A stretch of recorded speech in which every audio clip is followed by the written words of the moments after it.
Okay, we're at our appointed time. It's several minutes after the hour of 11:30, so we're going to begin. First of all, welcome to Bucks County Scores webinar program. This one is entitled Careers in Franchise Ownership. Before I introduce our speakers and we start our program, I'm just going to give you a little commercial for Bucks County SCORE. As you know, SCORE is a national organization with 350 chapters. We have 13,000 mentors, and we have 60 members plus in Bucks County alone. And everyone comes from all different walks of life. Our mission is very simple. It's to help small business either start, to grow, or to thrive. And we do this through our free mentoring services. All of our services are free. If you're interested in getting a service from us or talking to us about it possibly, just go to our website, buckscountyscore.org, and there's a button there that says, I need a mentor. Push that button, and we'll take care of it from there. Our session today is being recorded, so you needn't take notes unless you want to. And you'll get shortly afterwards a copy of the presentation, not only the verbal part, but also the slides. So now with that, I'm going to just introduce our speakers today.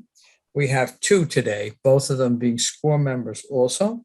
One is Mike Phillips. Mike is, for over 25 years, he's been in the quick service restaurant business, and he is one of Taco Bell's, he's a consultant for one of Taco Bell's largest franchisees. He's had experience in managing over 400 corporately owned stores, and he's been both a franchisor and a franchisee. And our second speaker is Steve Baccini. He's also a certified SCORE mentor. He's been in the food service industry for a long time. He currently owns franchises, and he's finished 26 years as president of a multi-unit, that's 20-unit fast food franchise, which is headquartered in Princeton, New Jersey. With that, I'm going to turn it over first to Mike. Is that correct? Yes. Begin? Okay. Mike, go ahead. Okay. Thanks, Ed, for the introductions. And welcome to everybody who's attending our webinar on careers in franchise ownership. Many of us like to own businesses for many, many reasons that we're going to discuss going forward in our slides. A lot of it has to do with being independent. Small business is really the backbone of the U.S. economy. Later on, you'll see a slide that shows just the percentage of businesses that are small businesses, and it's something that's growing. So buying a business versus a franchise, we're going to discuss that because there are advantages and disadvantages to both. We're going to discuss some things that have become myths over the years and dispel those. We're going to talk about the risks and rewards, franchising versus startup business. And we're going to simplify the research for you. What is it that we want when we want to own our own business? I know, speaking for myself, I certainly wanted independence. I spent many years in the corporate world, and I wanted to be my own boss.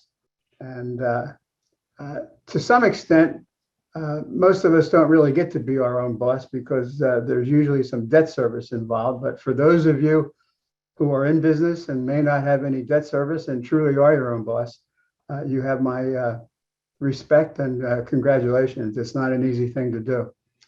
So there's always challenge.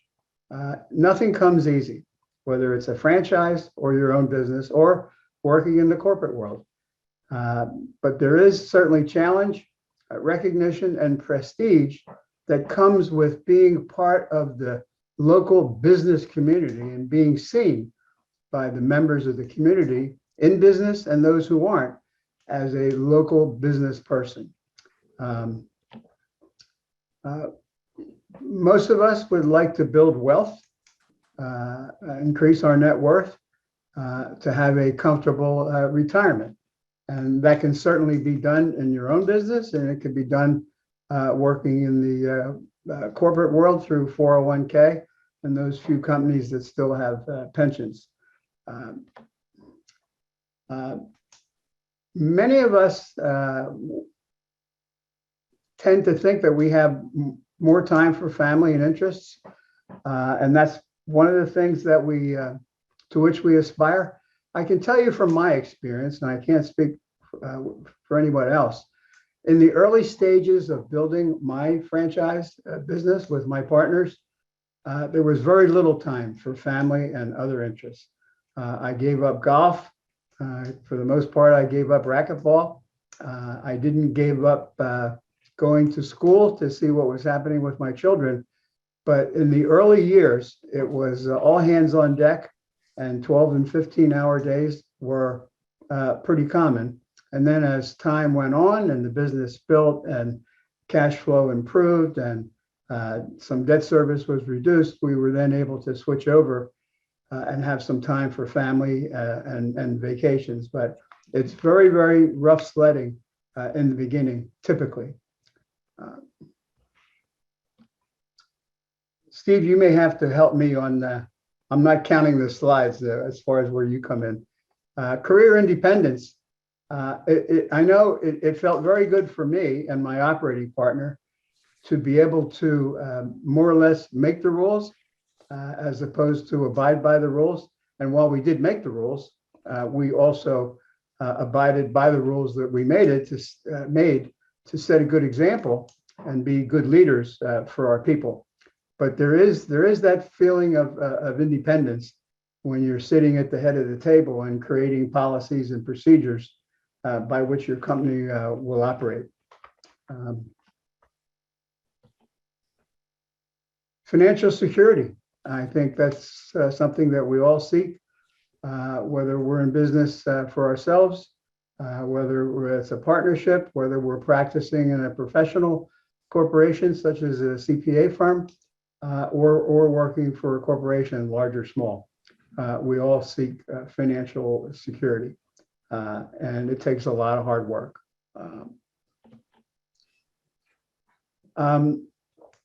Many franchises are really recession resistant and are growing in spite of even current inflation. Some examples would be senior care. The last 10 years of my career, I worked in senior care, and assisted living and nursing homes. And while I retired from that company, I'm in touch, and they're still growing by leaps and bounds, notwithstanding the state of the current economy. Repairs, cleaning. A good friend of mine has a carpet cleaning franchise and is very, very busy. Other services that you see advertised and see as you go about your day-to-day business and shopping centers are hair care, automotive repair, damage restoration. I don't know how many times we see those commercials, for the flooding and the jet engine making everything askew. And the people responding to that. In fact, one of my neighbors has that particular franchise. So these are some of the businesses that thrive and grow irrespective of the economic conditions. So I alluded to this earlier. Small business accounts for 94% of all U.S. businesses. Now, these numbers, because of COVID, may not be entirely accurate. They're a couple years old and haven't been updated, but I'm certain that if they've changed, the changes are very, very minor. So Small business creates more than 75% of all new jobs in the US. And of course, we saw a lot of those jobs go away during COVID. And right now, the job market is a little bit difficult to figure out coming out of COVID, because people are asking, if unemployment is so low, why is everybody hiring? Anyway, as I said before, small business is the economic driver for the U.S. Economy, and accounts for half of our gross domestic product. So that's pretty impressive, and hasn't changed much over the years. And 5 out of 6 millionaires made their money as a small business operator. Steve, are you with me on slides? I'm with you. Okay. So business ownership options. There are several for you. You can start from the ground up and build it. Later on, we'll go into some statistics relative to these. You can buy an existing business, which requires a good deal of due diligence, but that's certainly an option. And the other is to go into a franchise. And later on, we're going to go into the advantages and disadvantages of all three, because there is no perfect world out there. Mike, let me just jump in for a minute. Sure. Sometimes if you want to buy an existing business, lots of people end up buying the business that they grow up in, so to speak. At least they've got some familiarity with it, and they've been working in it for a while, and they have an opportunity to look with a clearer vision as to what that business is producing and returning to the particular owner of the business that they're working in. So that really sets a lot of people off on the track to buy their own business, and it also steers some of them to franchising, because they've got some sort of a core focus as to what owning and operating a small business is like.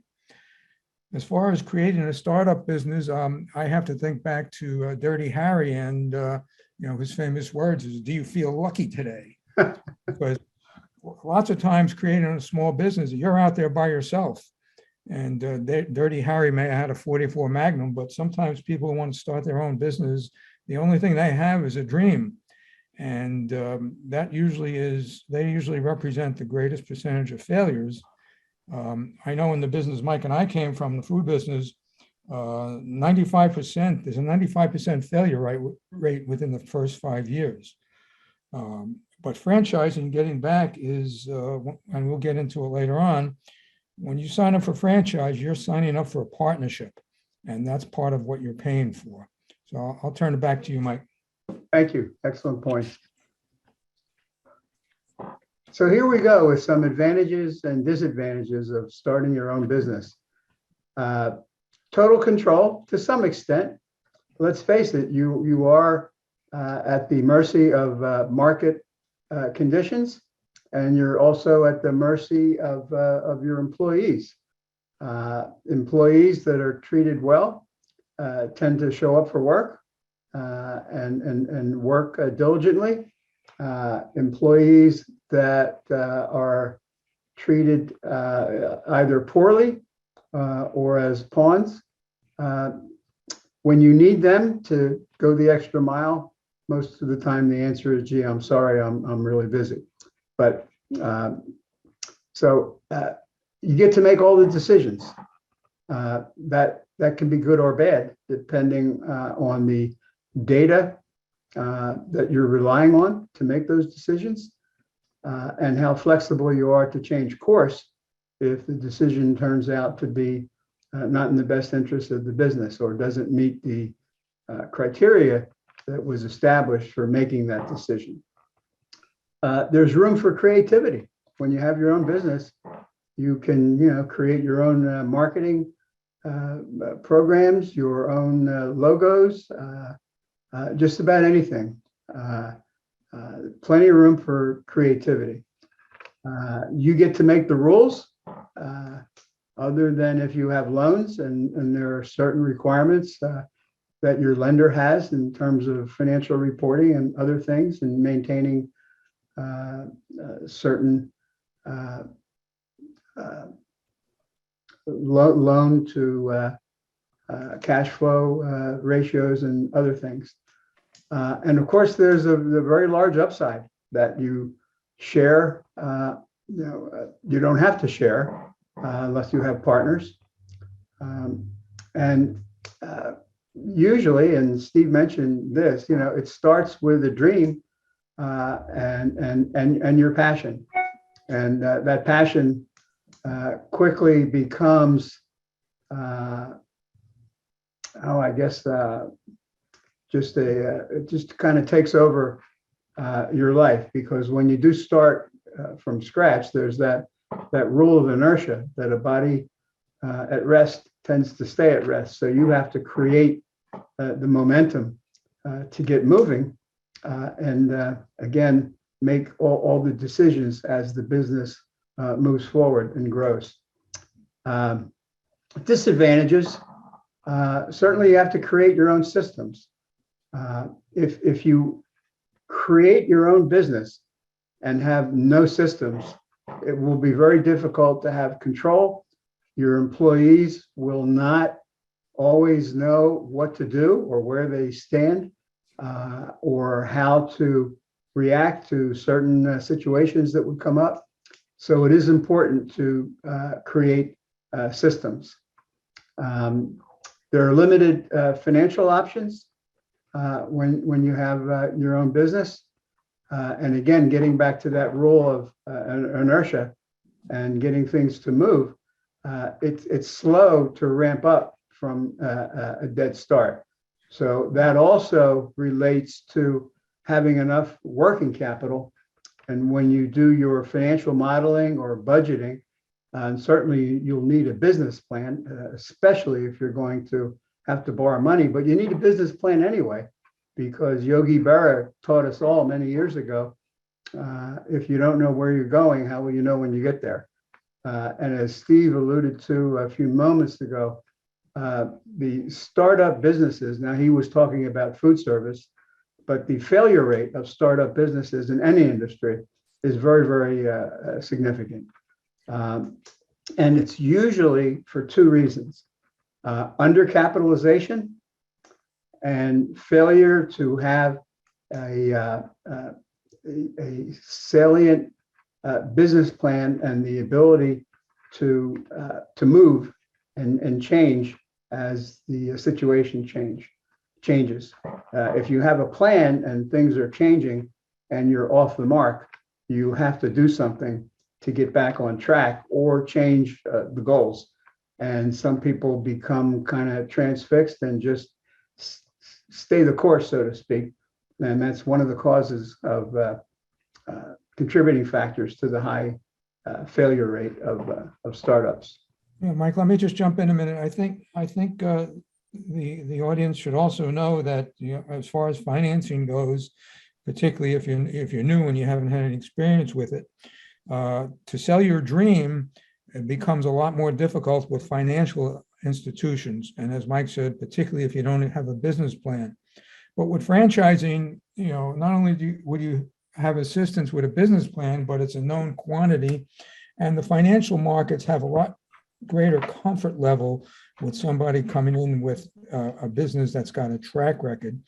And that does not only reflect with the warmness of their handshake to you, but it reflects in the interest rate that they're willing to make some negotiations with, because it's a known concept and they've got a track record with it. Another thing with a disadvantage in your own business, and we'll get more into this as we talk about franchising, one of the things I list with disadvantages, Mike, particularly for new business startups, is the assistance that is provided and the guidance and expertise that's available from established business franchises in location selection. Because if you don't have the right location, it doesn't matter what you do sometimes, your business will not succeed to the degree that you may have envisioned it. So I just wanted to jump in there on that, Mike. Very good. Thank you. So here we're buying an existing business, a resale, and it's not one that was a family business that went from generation to generation, but it's a business that you have sought, and you're doing your due diligence. So the advantages are cash flow and the goodwill that's already been established in the community, and the awareness that the business exists and the existing customer base. There are actual financial results that you, and I strongly recommend you have an accountant looking over your shoulder and helping to guide you on these matters. The history of the business, especially a very successful business that has strong cash flow, is very attractive to lenders, because lenders certainly want to minimize the risk. And speaking of lenders, unless you're a very, very high net worth person, whether it's a franchise or whether it's what we're talking about now, a resale business, be prepared to sign personal guarantees. Whether it's a straight up loan or a loan that's SBA approved and guaranteed, you will still have to sign personal guarantees. So the market has already been established, depending on how long the business has been operating. The customer base is established. There are employees already in place, so that typically when a business changes hands, the current owner or seller stays with the business for a period of time, and there's a handoff over some predetermined period of time, and it allows the employees to stay in place and the business to continue.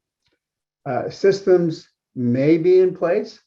My advice is, if you buy an existing business and systems aren't in place, I make that one of my early priorities, because having systems leads to consistency.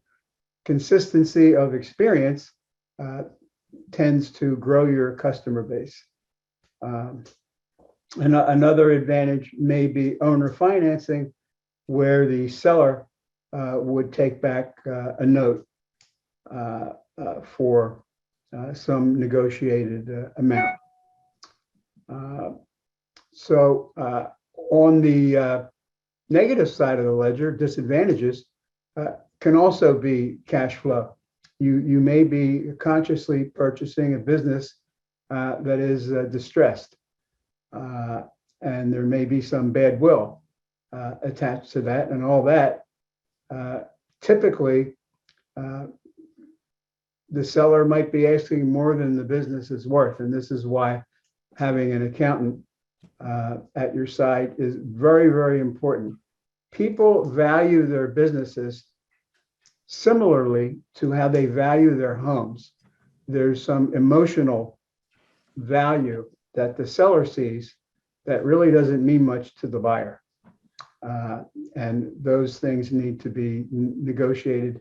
And again, the accountant is strictly by the numbers. There also may be hidden seller motives, and that's where your due diligence comes in. It's very important to have not just an accountant, but typically an attorney. And there's just a lot of due diligence that has to take place to make sure you are getting what you think you're getting. Just as if you're buying a home, almost always one would want a certified home inspector to look at every nook and cranny and provide a report. Also, another disadvantage would be poor training and support. Sometimes in a distressed sale, there are considerations for employees. You need them to help run the business, but if they're poorly trained and don't have the proper attitude, sometimes you may have to run shorthanded. I know when I ran some pretty large brands, my philosophy was always, in a pinch, I would rather have the wrong number of the right employees rather than the right number of the wrong employees. Customers usually have some understanding if the people are hustling and providing good service and smiling, as opposed to just kind of lumbering along. So again, that's a tough decision when you have to work shorthanded, but if you have the right people, things will right themselves eventually. So franchising. There's so much here. We really need a day to cover everything, but typically there's name recognition, and you license trademarks, and trade dress is part of what you get. Franchises are proven business systems to start and operate. It's not turnkey, but you usually get a rather large manual with all of the systems and procedures, and there's training that would precede the business, starting to operate.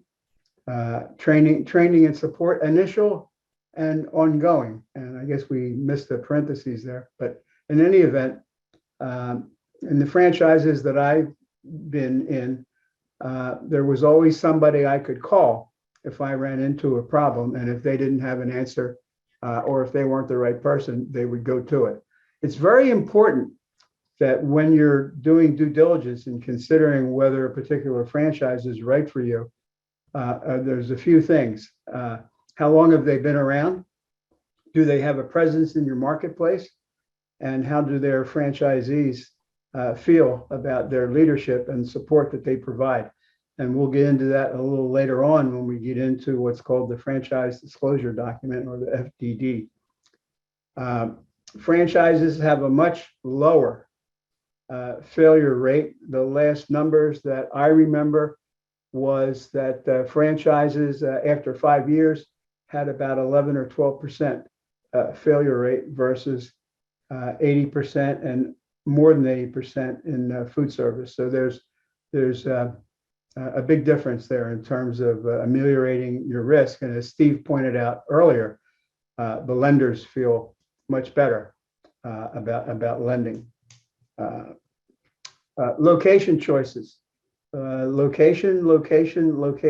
Very, very important, no matter what type of business, whether it's a franchise or an independent startup. And almost all franchisors have location specialists. And you, as the franchisee, would receive information, usually written information, about the criteria for locations, and you fill out lots of paperwork concerning foot traffic, highway traffic, income in the area, and there would be someone at the corporate level to assist you. Franchisors are required to give you the disclosure documents that I alluded to earlier, and the disclosure documents have a wealth of knowledge. And in my experience, too many people didn't take the time to read the fine print and do the due diligence that all this information not requires, but suggests needs to be done to make sure you're making the right decision.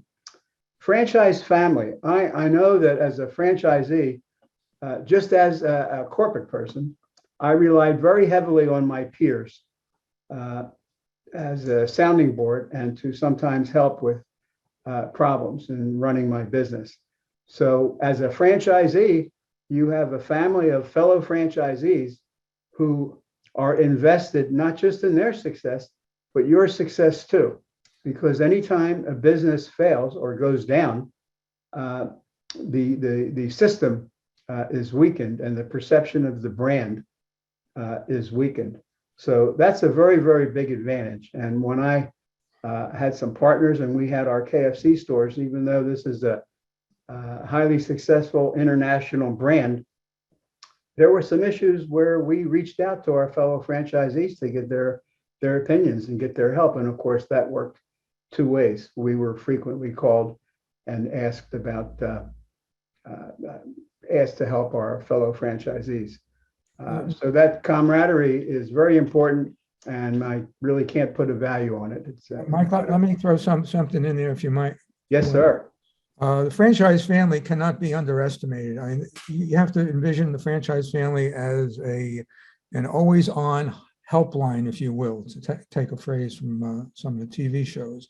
They're always there, they're always available, and not only that, but they've also experienced the same type of problem or challenge that you're calling them about. Somewhere in that community, one or two of them have found not only one, but probably numerous solutions or suggestions as to how to solve your particular problem, because they've already done that in the past. The price of that is really invaluable, and by franchising, franchise means family, basically. And I agree with Mike. You rely on that, and your success is really keyed upon how well you use that helpline. Okay, Mike. Yeah. Do you want me to keep going with the slides, or do you want to? It's up to you. I can jump in. Yeah, I'll take it. When you're buying a franchise, okay, some of the disadvantages, and I'm not sure these should be a capital D. Some of them should be a small d, but fewer industry options. That may be a disadvantage, but as Mike spoke to earlier, the number of businesses that are going franchising are expanding at an ever-growing rate. If somebody's got a business and is successful, they try and franchise it, and lots of times they're successful. Structured operating systems in most franchisees.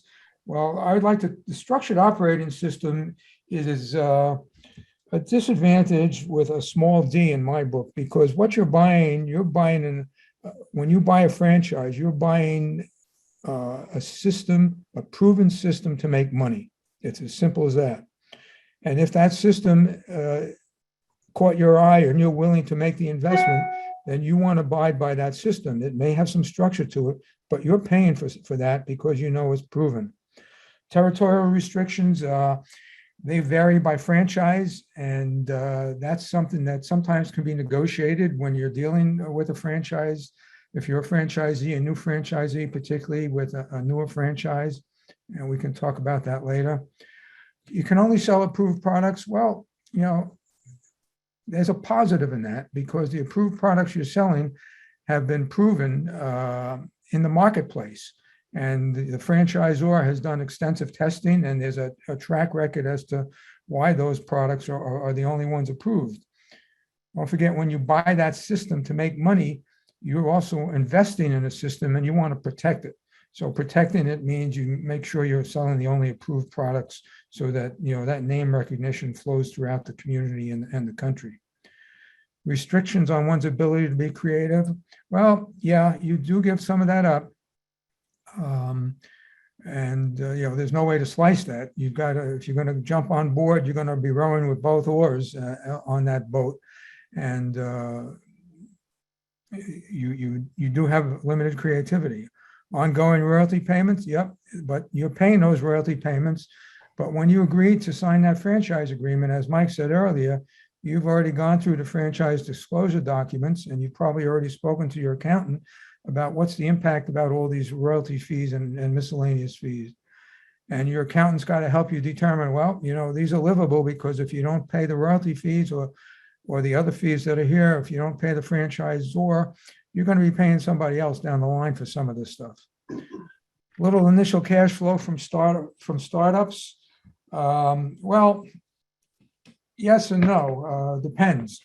From a basic new business startup, your cash flow is going to be more constrained in a new startup as it would be in a franchise. But it's a new business, you're still going to have some constraints on your cash flow, and that's part of the entrance fee. But it's certainly not as devastating as it is in your own business. What is franchising? It's creation of a distribution channel to build brand equity and attain market dominance. That's what franchising is from the people who want to franchise their business.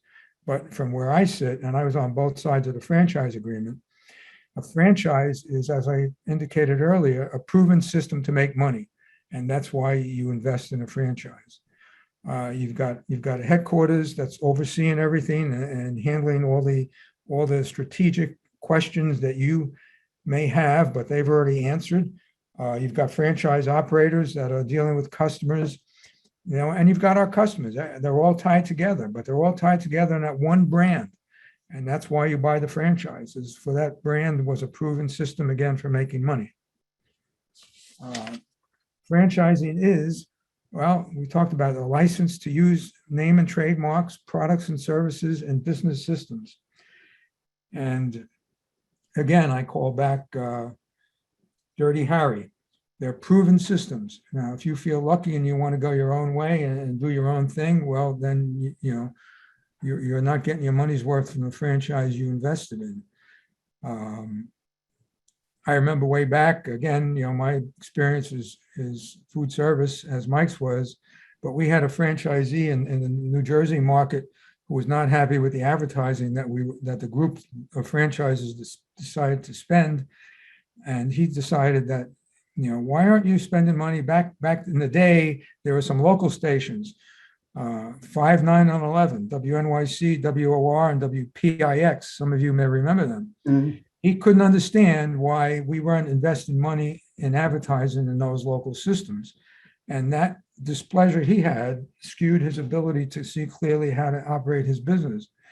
And the reason that they were not being funded as heavily as the other networks in the area was because the franchisor, who I was paying my money to for my franchise guidance and marketing guidance, determined that that wasn't the best bang for the buck. So another business system that you really got to rely on, and it takes some of the headache out of your ability to figure out what you're going to do with your business. Now, there's a cost to that. That's the original franchise fee for the license and the ongoing royalties. As I said earlier, you've got to be comfortable with those. You need to comb through the franchise disclosure document, and you need to get your accountant to develop that comfort level. Okay, so the next slide is, there it is, the FDD. My good friend Mike used to call this, instead of the franchise disclosure document, he'd call it the free due diligence. And that's what it is when you're looking for your disclosure on all this particular franchisee. And again, balancing one franchise against another. And there's a format that the government requires these franchisors to lay this document out in. So it's very easy to compare one with the other. And all those details there are listed, the obligations as a franchise for the franchisor and the franchisee. And I should say, let there be no mistake about it. This document is written by the franchisor, and it is, as you can probably imagine, skewed to their benefit. It's all in the favor of the franchisor. But if you go through it and you can develop a comfort level with that, then you're on your way. Territories are detailed, contact information for current franchisees and past franchisees. And I'd like to stop here for a second.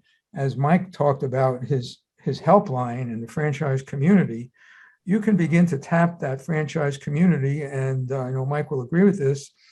In the franchise disclosure document, you will find names and addresses of the local and national franchisees for that particular franchisor. And strongly encourage you to contact a few of these, find out when they're not busy, and request some time to go buy them a cup of coffee somewhere and speak to them about their business and what you read in the franchise disclosure document, and ask them to verify or contradict some of that stuff. Earnings claims is one of them. Financial statements. Well, you've got to have a financial statement, and the FDD will put one up there, a standard one, typically that a lot of accountants may adopt because they've already gone through and standardized it to some degree, and accountants will appreciate that. Manager policy is a policy as to, and this is to help franchisees. A lot of people who I've put in business or even have mentored today have said, well, yeah, I know about this franchisee. My friend told me about it, and my husband and I, we want to continue to keep our business, and we're just going to invest in this franchise, and we're going to hire a manager to run it. Well, that's like giving the fox the keys to the hen house sometime. If you're going to get into that type of business, until you've established a management team, I think you've really got to be determined And again, this would be the same thing if you were in your own business. If you're going to have a manager, you've got to have a manager that meets certain requirements. And the franchisors typically lay those requirements out just to protect you as the franchisee.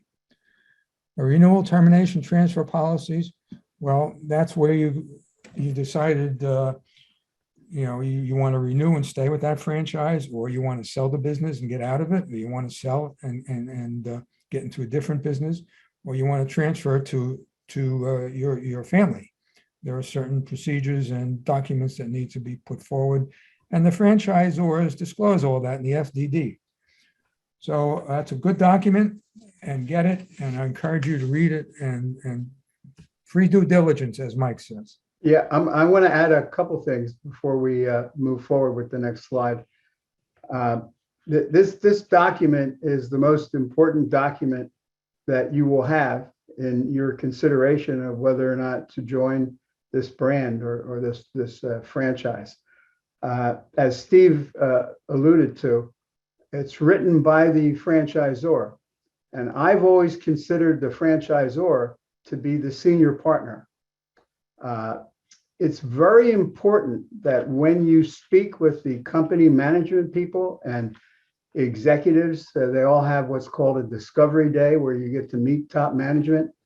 Some franchisors see their franchisees as just people who send cash upstream for their benefit, and they really don't have the keenest of interest in the success of their franchisees because they are a movable or replaceable part.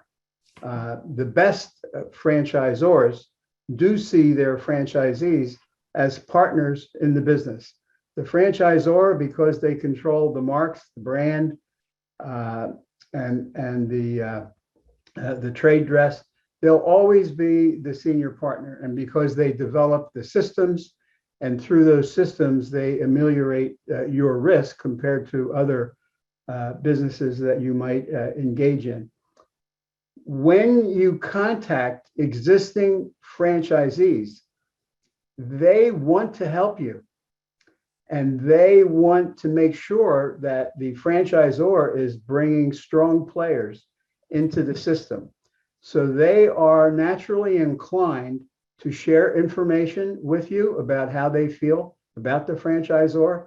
Some franchisees will even tell you what their financials look like. I have not found that to be an unusual thing when I've done my own due diligence. Also, the document, again, Steve, this document is, the structure is mandated by the Federal Trade Commission. So you can, as Steve said, compare 3 or 4 franchisees or franchisors and in an apples to apples comparison. It will show you all the stores, current and past, by state. And I always called not just current franchisees, but past to find out why they left. Some were asked to leave, some violated the agreement, and others chose to leave for various and sundry reasons. But this is your one and only chance to really dig deep and get below skin deep in terms of what's the system like, what's it like to be under the auspices and control, so to speak, of this franchisor, and how do the current franchisees feel about their current and future prospects. Earnings claims, which is Article 19 in the franchise disclosure document. Most franchisors limit the information they put in there. However, there's an increasing number that will put in their, I'll use store for lack of a better term, the average, the top third, the middle third, the bottom third.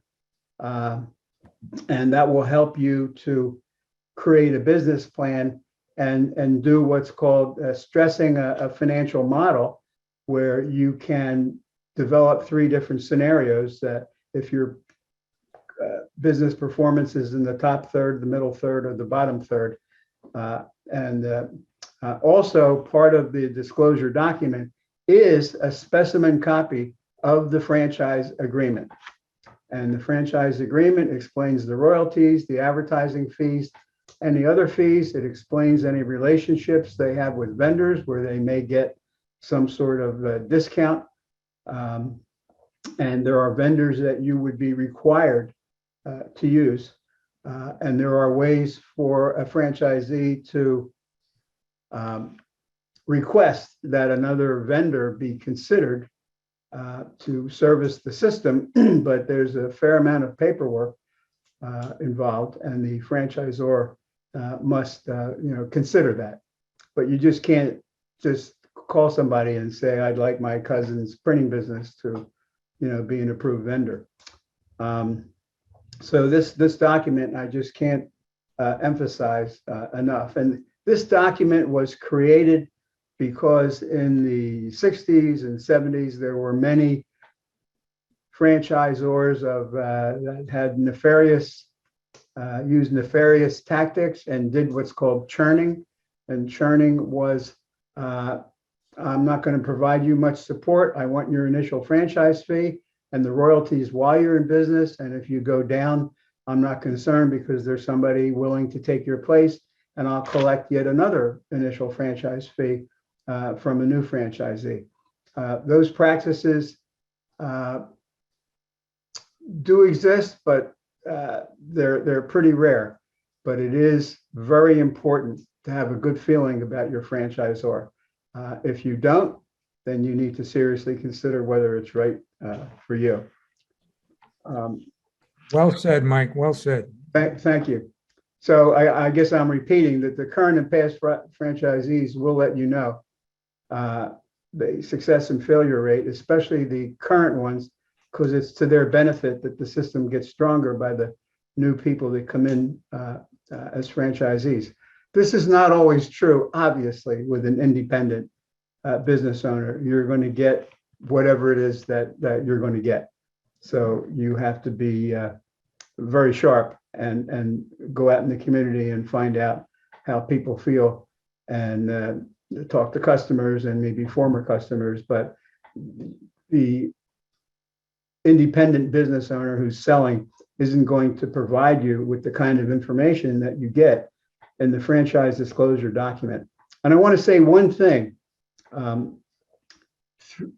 Two of my last 3 franchise prospect clients were actually successful in negotiating certain financial terms with the franchisor.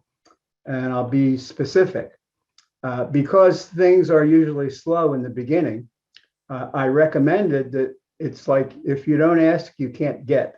So I recommended talk to the franchisor and see if you can pay 3% instead of 5% royalty on your revenues until you get to a certain level of sales. And whether or not the arrearages, get tacked on to the back or whether it's just forgiven, I don't remember. But I know that I was not able to successfully negotiate anything with KFC Corporation when it came to my own franchise agreement. But the people I'm referring to were working with smaller systems. And they had a little more flexibility. Smaller, usually sometimes a lot newer too, which is a red flag sometimes. Yes, exactly. So, okay. I have spoken to some prospects too, Mike, and the red flag that I saw was 1 or 2 of them came in and said, "Well, we saw the FDD, but the one that was an old one, the new one is being revised and we haven't received it yet." So that's a red flag. Just a lot of new concepts want to get into the business, and everything that shines is not really gold, and some people get sucked into that. So like Mike said, wait till you got the fully updated and approved FDD and have a highlighter and compare one with the next is really good guidance. Yeah, good point. And if I'm not mistaken, correct me if I'm off the mark, Steve, I believe that the new FDD comes out the end of March for the previous calendar year. I'm not familiar with the calendar, Mike. You have more information on that, but yeah, I'm pretty sure that's the way it works. So if you're considering a franchise and it's November, you're getting information from the prior year. Now, it may not change, but and you may not be able to be in a position to wait, especially if there's a territory that's very desirable and there are other prospects that are looking at it. But typically, the end of March is when the Federal Trade Commission requires the franchisees to have their FDD for the prior year. And it is calendar year, not a fiscal year, so everybody's on the same basis. Okay. So, some myths. Franchise myths. Fact number one, there are over 3,100 different franchise companies, and I think that might be a little dated, Mike. I think it's probably way more than that at this point. Which slide are you on? I'm on myth number one, though. It's only fast food and retail or franchise. Right. All right. I skipped right to the next fact. Okay. So I went past the fake news to the actual. there we go. There are more than 80 industries with over 900,000 units. And to get some clarification on that, I would encourage you to go to IFA.com, International Franchise Association, and you will find businesses you never thought of will be a franchise. I remember I ran across a franchise in the area that it had to do with cleaning and dental equipment that dentists use.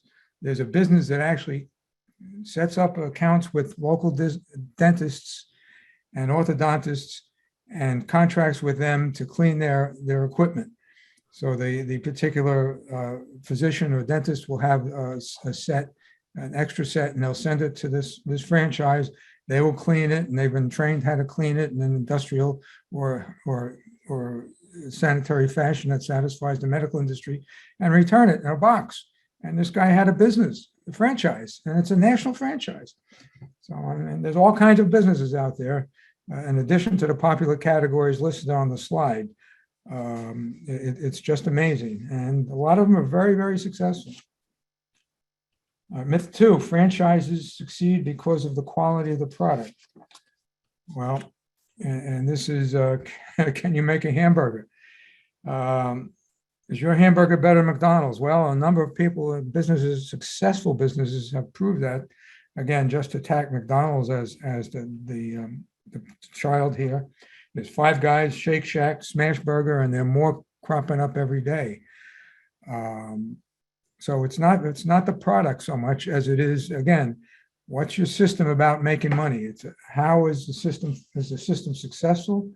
Are all the aspects there? Does it have all the arms and legs? A good franchise will have, marketing, sales, operations, just to name a few. But just to touch back on that for a second, when you pay a franchise fee, Mike mentioned royalties. Royalties is the first number that you contract with to pay to the franchisor, and that royalty is to have a conduit between you and the franchisor. They assign a business consultant who has the expertise to assist you with all these disciplines: marketing, sales, operations, accounting, and even helping you get financing, a lot of them. So you pay your franchise fee for that conduit to get all that information that you pay that initial franchise fee for that brand's expertise. Because again, it's a proven system for making money. Okay, myth number three: successful franchises emerge in a new industry with no new competitors. Mike, I'm going to turn it over to you. Okay. So the fact is that successful franchisees emerge from well-established industries by creating consolidation. And that's, how we create what's called a brand that's identified by the consumer and respected by the consumer. And one that is growing very, very fast and has become a real behemoth over the last 10 years is Chick-fil-A.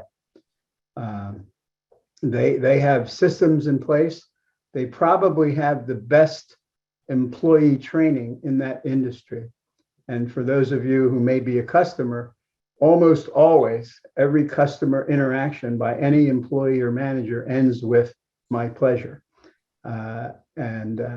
So anyway, plus they're also closed on Sundays because they were founded by a gentleman who felt that, as a Christian, that Sunday was a day for religion and family. So you can't be open on Sunday, and you will lose your franchise if you're in that system and you're open on Sunday.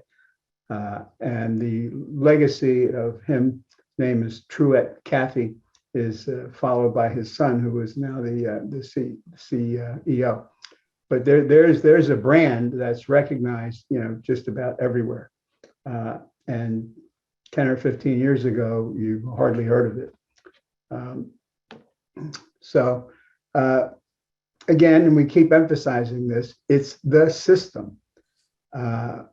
That's what you're paying for. The system has proven itself to be one that, when utilized properly, creates profitability. And that's what you want from your business. Of course, going back to the McDonald's brothers and Ray Kroc, if anybody knows the story or saw the movie or read the book, there was a burger place on every corner, but they had what's called the USP, unique selling proposition. They had a system, they had fast service, they had a system in the back of the house that was very accurate in the movie. I was in that business during those years with a company called Gino's Restaurants. And it resulted in fast service. And more recent examples now are in the consumer and business services, and we've listed some of those previously. Another myth: franchises are expensive. Well, yeah, if you want a Chick-fil-A franchise, it's pretty expensive. However, there are many franchise systems that the cost of entry is relatively low. It can be as low as under $50,000. And what we're referring to there is the initial investment that would include the build out of whatever the space is and the initial franchise fee. And that information is also found in the franchise disclosure document. It will show you the averages of what it takes or took to open one of the franchises of the FDD that you're looking at. So only 18% of franchises have an entry price of over $500K. Certainly, those would be a lot of the big fast food like Taco Bell, KFC, Chick-fil-A. You're well into seven figures when you include the land. How much do I need? Well, you certainly have to have. You can't go into it with no equity. So there needs to be skin in the game, so to speak. Typically, depending, the franchisor is going to want to see your financial statement, so that, because they do have net worth requirements. Almost every franchisor has a net worth requirement. Obviously, the higher the cost of entry, the higher the net worth. But typically, you need around 25% or so of the initial startup costs, which include the franchise fee, the build out, the equipment, training, working capital, and the rest can be financed. And there's a lot of today's franchisees are getting financing through banks that are approved SBA lenders.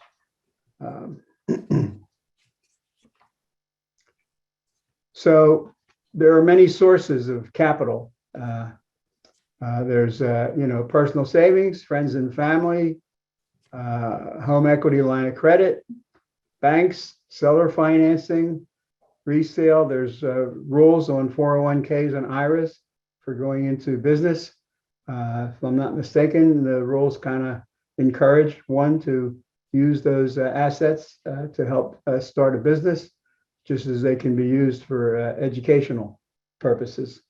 My recommendation is if one chooses number two, friends, relatives, or a partner, and I guess that can be taken as a life partner or a business partner, be very, very careful in the documents that are created in terms of who has say over what. I know when my partner and I formed our KFC franchise and negotiated a 20-store development agreement, we had an agreement between us, and part of that agreement was no family is going to be involved in the business. We had been friends and business associates for many years, knew each other's family, but felt intuitively that if we got family involved, that was going to lead to some discussions that might not be, let's just say, maybe a little bit emotionally charged because of family. Very wise man, Mike, very wise. Thank you. So for the 11 years that we were with KFC, we had no family involvement in the business whatsoever, and we had no arguments. So, but that's, again, my personal experience. But I do know people that have friends and family in it, but they also have agreements that spells out, like one of the partnerships I'm involved in, it's not a franchise, but I'm a limited partner and I have no say over the finances or anything else, even though I'm the second largest shareholder. It's controlled by the general partnership. So if you're going to go into a business, whether it's franchised or not, and have friends, family, etc., be sure that you spell out who has authority over what, and it's very, very important. Obviously, you know. Go ahead. Jump in, Mike. My experience in franchising and with relatives and friends or partners, typically the business may have succeeded, but the friendship or partnership was severely impacted. So that's wise advice. Yeah, good point. Okay, so we'll move on to another myth, number 5. High return requires a high investment. There really isn't a correlation between the cost of the franchise and the potential return. Obviously, if you have a Taco Bell doing $2 million in revenue, the profitability is going to be a lot more than a franchise making signs that has 400,000, in revenue. But again, and I'll give you a good example of a company that I was involved in years ago. It's very successful and very well known in this area, and that's Rita's water ice or Italian ice, depending on where you're from and how you refer to the product. Most franchisees have multiple stores. You can make a reasonable amount of money with the average store revenue, but if you have 2 or 3 stores, you can do very, very well. And remember, these stores are only open in our part of the world 7 months out of the year. So you work your butt off, but you have several months off to enjoy the fruits of your labor. So, and the cost of entry is not nearly what it is in other franchises that are not as profitable. So there's a good local example. Another fact is service businesses do require far less capital investments and frequently do yield higher returns. And I'm hearing Steve speaking about 15 minutes ago about that the cleaning of dental equipment, getting it sanitized and returned back to the dentist, strikes me as meeting this fact right here. And I never knew there was such a franchise, and I have a feeling it's pretty successful. And now that I think about it, I think my dentist might even have that service. So this is a really far-ranging myth that you have to have industry experience. It's really not required. Now, I do know that some of the untouchable franchises, such as if you wanted a McDonald's franchise and you had no experience, whether it was a resale or first of all, you need, very, very high net worth. They are one, and so are some of the other big quick service restaurant franchises. They require experience in food service or in quick service restaurants. But the overwhelming majority do not require industry experience, and they take care of that in their training. You will go away for some period of time after the franchise agreement is signed and a location has been found. You will go to some place out of the area for training. It could be a week, it could be a month, and then there's ongoing training. And you pass that down to your employees. So again, that's part of what you're paying for with the initial franchise fee and the royalties, to keep that machine well oiled and going so that the existing franchisees are successful and the new franchisees coming in are successful. So this is over a $1 trillion industry. And that's even though it's less than 12% of the businesses in North America. Franchising accounts for 50% of retail sales, and that's staggering when I think about that. And 90% of franchise owners are still in business after 5 years versus 20% of the independent startups. I think we've hit on that a couple times, but that's important. And I'm not emphasizing it to push someone into franchising, but I'm just emphasizing that the value that is inherent in the initial franchise fee and the ongoing royalties and advertising monies that are required is why franchises are more successful than independent startups. Mike, I think just getting back to that last one and probably the next slide feeds right into it. I think my guidance to anyone who's comparing franchises or speaking to franchisees over that cup of coffee I spoke about earlier, well, one of the things I would ask them is, how do they feel about the fees that they're paying? Now, more often than not, you'll probably get some grumbling about it.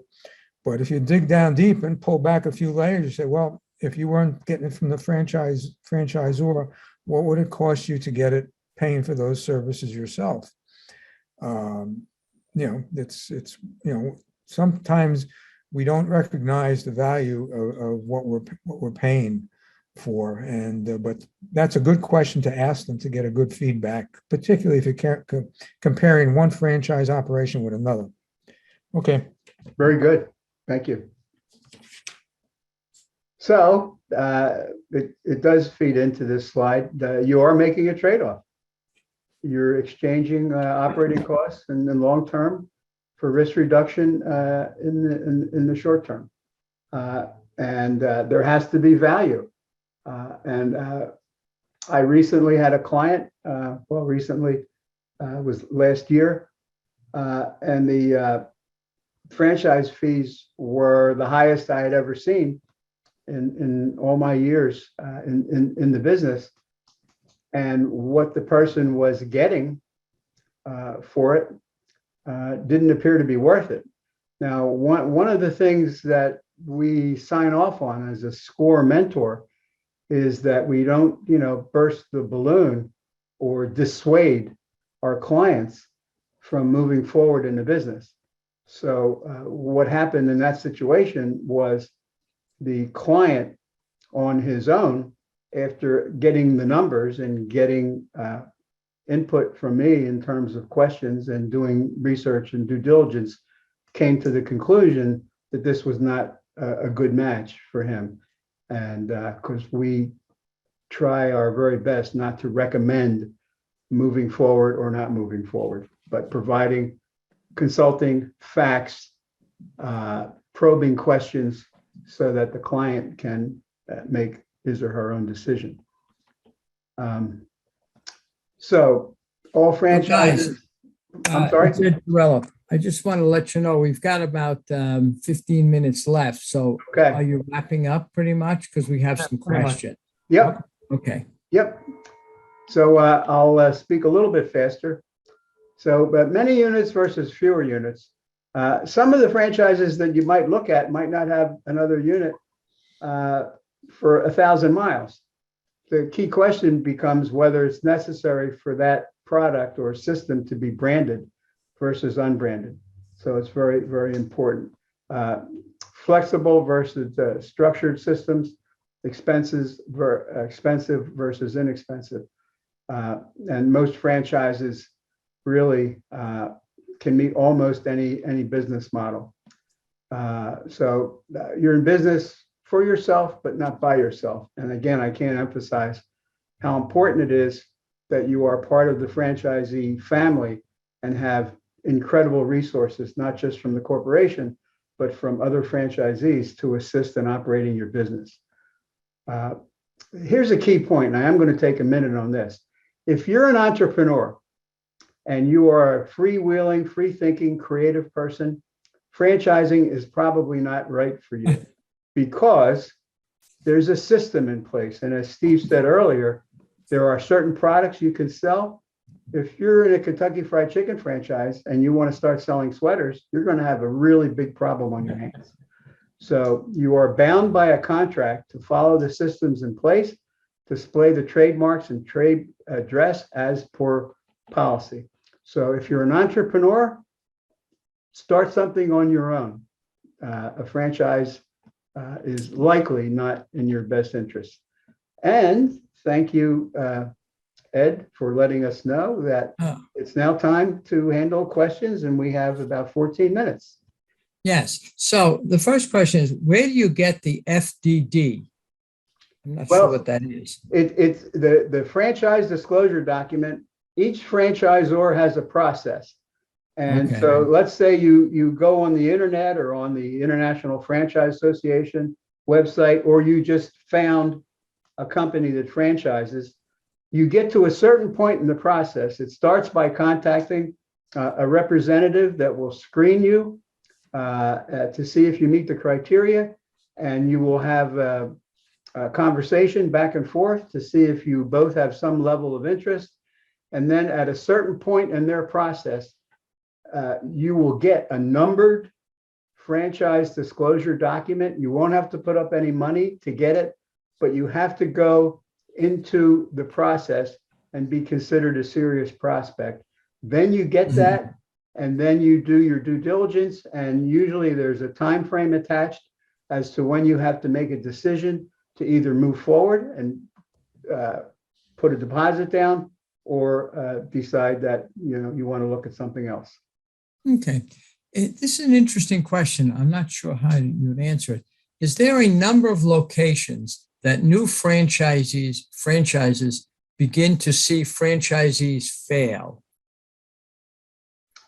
I'm not 100% sure I understand the question. Oh, I understand the question. And the answer is, and Steve may have take a shot at this too.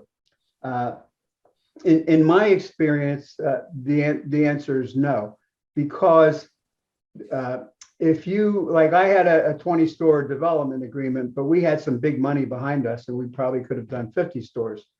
And the franchisor had financial statements from all of the partners and investors. So franchisors typically know how far you can go before you've gone too far. And one thing is, if you are a multiple store or unit operator, each unit should be its own corporation or LLC or entity, so that in the event it goes down, it doesn't take others down with it. I'll just add that in there. Steve, do you want to comment on that question? No, I agree with everything you said, Mike. One caveat that I would add, and I'm not trying to throw cold water on anyone's dreams, But a lot of new franchisees, they come in with starry eyes and say, well, I want to open up 3 more restaurants, and I have the towns I want to open up in. I want to get them open within the next X number of years. My experience in the business is that, when you buy your first franchise, it's in some respects, it's almost buying a job, because your first year, whether it be a franchise or even your own independent business, you're going to be tied to that business to get it off and running. The second unit you open does not make things easier. In most cases, my experience is all your problems and issues become geometrically greater with the second one and with the third. It's only when you get, my rule of thumb, Mike, has been 5. Once you get 5 or more, you then, as a franchisor, can really hire a true manager to manage your operations, and you can really take a stand back type of position and oversee the whole thing. But you can't grow a number like that overnight. You've really got to have, and the successful franchisees, and if you interview any of them, they'll tell you they had a system for developing their teams from the very beginning. Mm-hmm. That makes a lot of sense. So how do you evaluate the franchisee system to see if it's proven? I guess by the success of the operation, right? Yeah, there's a few things. One of the things I'm always interested in is how long have they been in business? Right. How many stores are opening every year? How many stores are closing? And then the information that I get from actually speaking with or meeting with existing franchisees. And I kind of put all that together, and that helps me to determine, to answer that question. I agree. A newer franchise on that appears and is all glitzy and full of energy and selling the greatest things since sliced bread. They have a good sales pitch that they typically sell to new franchisees that come in. But to Mike's point, you need to go through the due diligence and find out where's the next franchise operation that you can go speak to. Is it within the next 20 miles or is it the next 2 states across? So be very cautious about new franchises that come on the scene and are not really established at this point, and they want to reel you in as being one of their new ones on the block, and you're going to get this, and this. So it's a sales business. Franchisors, they're in the business of selling franchises. So you've got to have that vision when you go out there. Okay. So somebody was questioning the Chick-Fil-A model. They said they don't think they offer traditional ownership. They refer to operators. I personally love the model and would like to emulate it with branches when he, I guess, puts his business forward. But I thought it was one where it was typical of the other ones in terms of you paid your fee and et cetera, et cetera. Yeah. Are you familiar with that? Yeah, the other model that I can refer to that people would be familiar with would be 7-Eleven. 7-Eleven owns the dirt and they own the bricks and sticks. You own the inventory and the goodwill. That's it. Mm-hmm. Not so with Chick-fil-A. Chick-fil-A is, and McDonald's at one time was in the real estate business. They owned almost all the real estate. And that's not the case any longer. No, Chick-fil-A operates. I'm not saying that they're not landlords in some situations, but I know they go both ways, and they are fairly typical of the quick service model. Yeah. And the Taco Bell franchise that I consult for has well over 200 stores. And in some of them, they own the real estate. In some of them, they lease the real estate. And in some of them, Taco Bell Corporation owns the real estate and they're the landlord. So it's just a matter of what, at that moment in time, the corporate wants to do, I guess, and the position of the franchisee financially also. Pretty much. Uh-huh. Okay.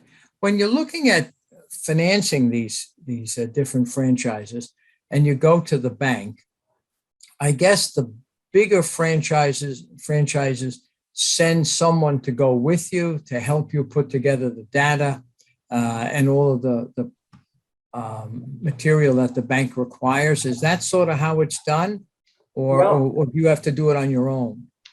The franchisor and I've been out of it for a little bit, but the franchisor works with you on your plan. They don't take accountability for it and they don't own it. It's your plan. But when my partners and I went for financing, there was nobody from KFC at that time that went with us, and they don't co-sign in any way, and they have zero liability if things explode. So they do help with the plan. They do help with location acquisition, and they'll evaluate the deal and run it against your, the business model. But as far as I know, they don't go with you to the bank. Now, there are some franchisors, and I can't name any offhand, that actually do provide financing. I'm a little wary personally of that, because that takes their eye off the ball, and the ball should be to create successful businesses that create a royalty stream by selling a good product that's in demand by customers. So, Ed, my experience with the franchising, the question that you proposed is, they won't hold your hand and they won't take you to the bank, the franchisors. They will just be able to point you to a financing facility that has had success with their brand, and the financing facility is really looking to sell more or bring in more franchises that they can finance because they've had a good experience. And typically they're good-sized banks, and then they've probably got a portfolio of many numbers of franchisees that they've been dealing with. And the franchisor will point somebody looking for financing to one of those franchise sources. That's about as close as they get to. and to add on to that, Steve, that's very true. And banks like that have specialists. Yes. That really understand the inner workings of franchising to help evaluate the loan. Yeah, it's a cash flow business, Ed, that they're financing, and not a lot of banks understand that. At least in the past, they didn't. So cash flow financing is a little different than what they're typically used to. That's why the special. I understand that. So a couple of quick questions. One is, when you're looking at location, obviously you pick one out and then you go and you speak to the people that you're interested in doing business with. Do they come out, evaluate it and say, look, this isn't going to work, or yeah, this will work? Or what kind of advice do they give on that? Because that's the key to their success, I would imagine. Well, typically you get a packet of information that describes successful locations. In some franchisors have already evaluated a county or a territory or a small market and have selected certain areas that they feel would be successful, and they help you find one within the area that they've identified. In other instances, they give you all the information. You go out and fill out all the forms that they give you, and almost always someone will come out physically and ride with you and discuss the information you submitted and look at the location. Almost always. Okay, that's what I thought. Yep. So this is interesting. I think it's banks. What types of lenders give loans for a franchise startup? So I guess if I'm going to open one for the first time, I would go, I assume, to a bank. Yeah. Yep. Or it could be a credit union. You're right. It's something of that, but a financial institution like that. Yeah. Here's one that's interesting. I don't know the answer to this. Wait a second here. We aren't growing a brick and mortar, but we feel domain, website, and SEO are duplicative and worthy of franchising. Do you know of any, in a sense, franchises whose real estate is the website and domain for instant rental services, for example, something of that nature? No, I'm not familiar with anything that looks like that. No, it's a new Right. one. Okay. Well, I think every day something new is popping up, so it's Sure. just a matter of time. Okay. We're pretty much out of there's one question about Chick-fil-A. It said they felt that they limit you to only one location. I don't know if that's true or not. It is true in most cases. I happen to live in Warminster. There is a Chick-fil-A in Warminster, and there's one in Warrington. And because the franchisee, a married couple, did such a phenomenal job in Warrington, they awarded them the franchise for Warminster, and they have two. It's rare, but it does happen, and you have to be, kind of at the top of the top in terms of performance. Why do you think that is, that they don't want you to branch out? And is it because the popularity of the franchise is such that they want a lot more people involved, or? No, I think it goes back to what Steve said before. When you get that second store, the complexities of running two stores is increased, geometrically. It's not a linear progression. I mean, I can't go behind the scenes and know what they talk about in the boardroom, but Right. There are examples, and there happens to be one locally. And I met the franchisee couple several years ago, and they're really on top of their game. They have great management, good employees. They keep the store clean, and the service is fast. But you really have to be at the top of the top, and you can get a second franchise. But I don't believe they go beyond that. I happen to like eating there myself on occasion, so I'm envious of anyone who owns one of those franchises. And for With those that- of you that are concerned about frying and health, there aren't too many places anymore that use cooking oil other than trans fat free cooking oil, which eliminates the cholesterol. All right, well, with that, we're going to say, first of all, thank you to both of you, Mike and Steve, for excellent presentation. You held the audience right to the end. As you know, all of our stuff is recorded and put in our library so that people click in for that also.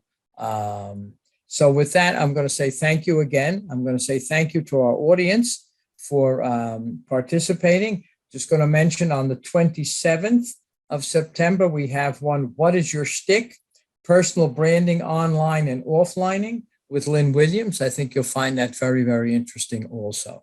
With that, thank you again, gentlemen, and have a nice day. Okay. Thanks, everyone. Yep, thank you. Thanks, Steve.